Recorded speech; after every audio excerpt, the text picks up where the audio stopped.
అసెంబ్లీలో residential schools పై ముఖ్యమంత్రి కేసీఆర్ మాట్లాడుతున్నారు. ప్రత్యక్షంగా చూద్దాం. వర్గాలకు విద్యను అందిస్తామని మేనిఫెస్టోలో పేర్కొన్నాం. అధికారంలోకి రాగానే అమలు దిశగా అడుగులు వేస్తున్నాం. ఆవాస విద్యాలయాలు విద్యార్థుల జీవితాలలో గొప్ప పరివర్తనను సాధిస్తాయి. రాష్ట్రంలో ఇప్పటికే విజయవంతంగా నడుస్తున్న ఎస్సీ గురుకులాలు ఇదే విషయాన్ని రుజువు చేస్తున్నాయి. బాబాసాహెబ్ అంబేద్కర్, జ్యోతిబా పూలే లాంటి మహనీయుల ఆశయాలు నెరవేర్చే దారిలో ప్రభుత్వం పెద్ద ఎత్తున ఆవాస విద్యాలయాల ఏర్పాటుకు పూనుకున్నది. అంబేద్కర్ మహాశయుని 125వ జయంతి సందర్భాన్ని పురస్కరించుకొని ఎస్సీల కోసం 125, ఎస్టీలకు 51 రెసిడెన్షియల్ పాఠశాలలు మంజూరు చేస్తూ ప్రభుత్వం చారిత్రాత్మక నిర్ణయం తీసుకున్నది. మైనారిటీలకు 200 స్కూళ్లను మంజూరు చేసి అందులో 71 రెసిడెన్షియల్ స్కూళ్లను గత ఏడాది ప్రారంభించింది. ఇదే క్రమంలో ఎస్సీ, ఎస్టీ, మైనారిటీల మాదిరిగానే బీసీ పిల్లల కోసం పెద్ద సంఖ్యలో రెసిడెన్షియల్ స్కూళ్లను ఏర్పాటు చేయబోతున్నామనే విషయాన్ని సంతోషంగా ప్రకటిస్తున్నాను. బీసీల అభ్యున్నతి కోసం నిరంతరం కృషి చేసిన మహాత్మా జ్యోతిబా పూలే పేరున ఈ స్కూళ్లు ఏర్పాటు అవుతాయి. ఇందుకోసం Mahatma Jyotiba Phule Telangana backward classes welfare residential educational institution సొసైటీని ఇప్పటికే ఏర్పాటు చేశాం.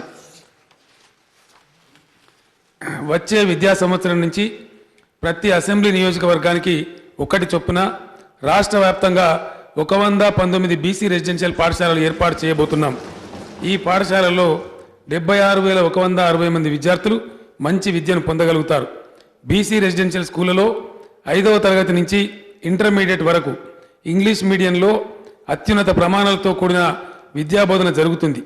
వీరికి తగిన మౌలిక వసతులు, మంచి పోషకాహారం, పాఠ్యపుస్తకాలు, యూనిఫామ్ తదితర సదుపాయాలు అందించేందుకు ప్రతి విద్యార్థి మీద 1,05,000 నుంచి 1,05,000 రూపాయల నుంచి 1,25,000 వరకు ఖర్చు అవుతుంది. ధనవంతుల పిల్లలు కార్పొరేట్ విద్యా సంస్థలో పొందే విద్య కన్నా మెరుగైన విద్యను ఈ రెసిడెన్షియల్ స్కూళ్ల ద్వారా బీసీ కులాల పిల్లలు పొందుతారు. స్వాతంత్రం వచ్చిన తర్వాత దేశంలో ఏ రాష్ట్రము బలహీన వర్గాల కోసం ఇంత పెద్ద సంఖ్యలో గురుకుల విద్యాలయాలు నెలకొల్పలేదు. చరిత్రలో మొదటిసారిగా తెలంగాణ ప్రభుత్వం చేస్తున్న ఈ ప్రయత్నం వెనుకబడిన కులాల విద్యార్థుల అభివృద్ధికి బలమైన పునాది వేస్తుంది.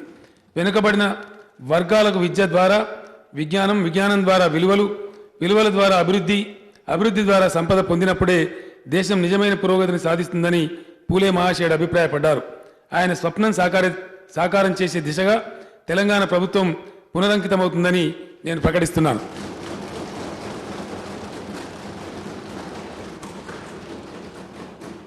వాయిదా ప్రతిపాదనలు శ్రీ కె జానారెడ్డి గారు మరియు ఇతరులు రైతుల రుణాల మాఫీ గురించి ఇచ్చిన వాయిదా ప్రతిపాదన తిరస్కరించడమైనది.